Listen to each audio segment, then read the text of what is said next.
perfect synchronicity. And welcome to Legendary Africa, your African Myths and Legends podcast. I thought I would start us off on something exhilarating, exciting, ferocious. Okay. So, we're going to be talking about the were hyena. Whoa, yeah, just scream into the microphone, why don't you? Sorry, I got too excited. The were hyena. Okay, but seriously, sorry that I didn't react, because that's fine. Freaking amazing. It's okay, it's fine. If you don't find it interesting, it's fine. Can we just take it back a little bit? Okay. I'll be talking about the were hyena. Yeah! America, we stand with you, and we hope that you stand with us as well in this great Circle of life. Yeah, boy, here we go. That's the third one.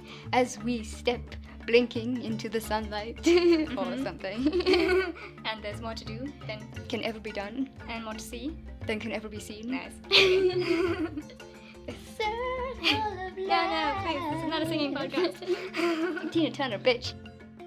I wouldn't be surprised if, there was some cultural mixing, but if these ideas really kind of germinated in people's brains at the same time in totally different locations. Actually, now that you say it, it's interesting because aside from were hyenas, there's also, you get were cats, which are called bastards.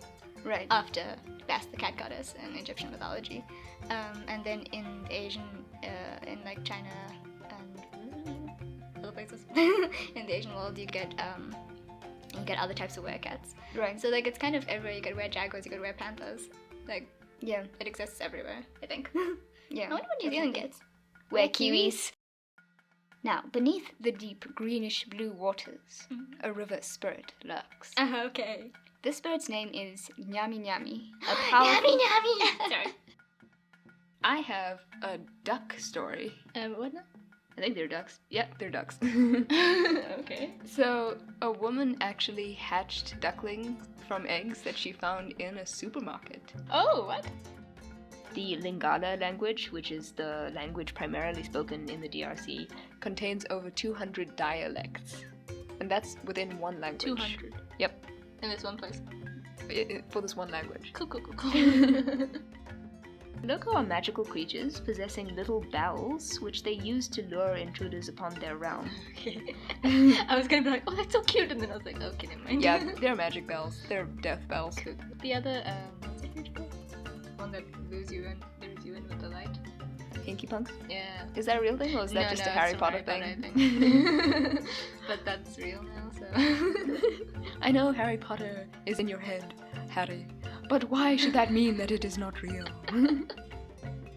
The wife was overjoyed and prepared a meal for her guest, but the Oloko refused the fried bananas and fish. I only eat human meat, and I am so hungry, Okay. he wheedled. You are a delicious woman. Give me a piece of flesh. So flirtatious. Does that turn you on? Does it for you? I mean, I would like to occasionally call it a delicious woman, although probably not followed then by being actually eaten alive. You got problems, eh? Yeah, that's true. I'm going to give you a little myth out of East Africa. Alright, you really like the East, eh? Genuinely, this is a really interesting topic. So. No, I'm not giving the East Africans any shit. I'm just like, there's also other parts of Africa. West, Excuse me, I've done Nigeria, I've done Zimbabwe / Zambia. Okay. Stop giving me shit, yo. Okay, so it's not surprising then that the mythology of the Middle East and elements of the Quran became intertwined with local mythology. So today, I'm going to be talking about the Malaika, also known as the East African Angel. We're also taking all kinds of wacky theories, up to and including alien invasions. Oh, that's a good one. Right? Like, Colonization through giggling. Yeah. Also, I'm thinking like experiment, like a social experiment. So that's why it's only 18 months. So like they stay there for long enough to gather enough data from these various places, and then they left because they got the information and they're gonna go analyze it. Laughing gas released into the atmosphere through drones. Yeah. Wait, 1962. Because they're aliens. Right, aliens. Advanced civilizations out there. So apparently eating their own family increases the intimacy of the act, as well as gives the Awang powers that they can use to defend themselves against other Nyongo witches. So I guess charity begins at home. So now the appearance of the Ninkinanka is something else.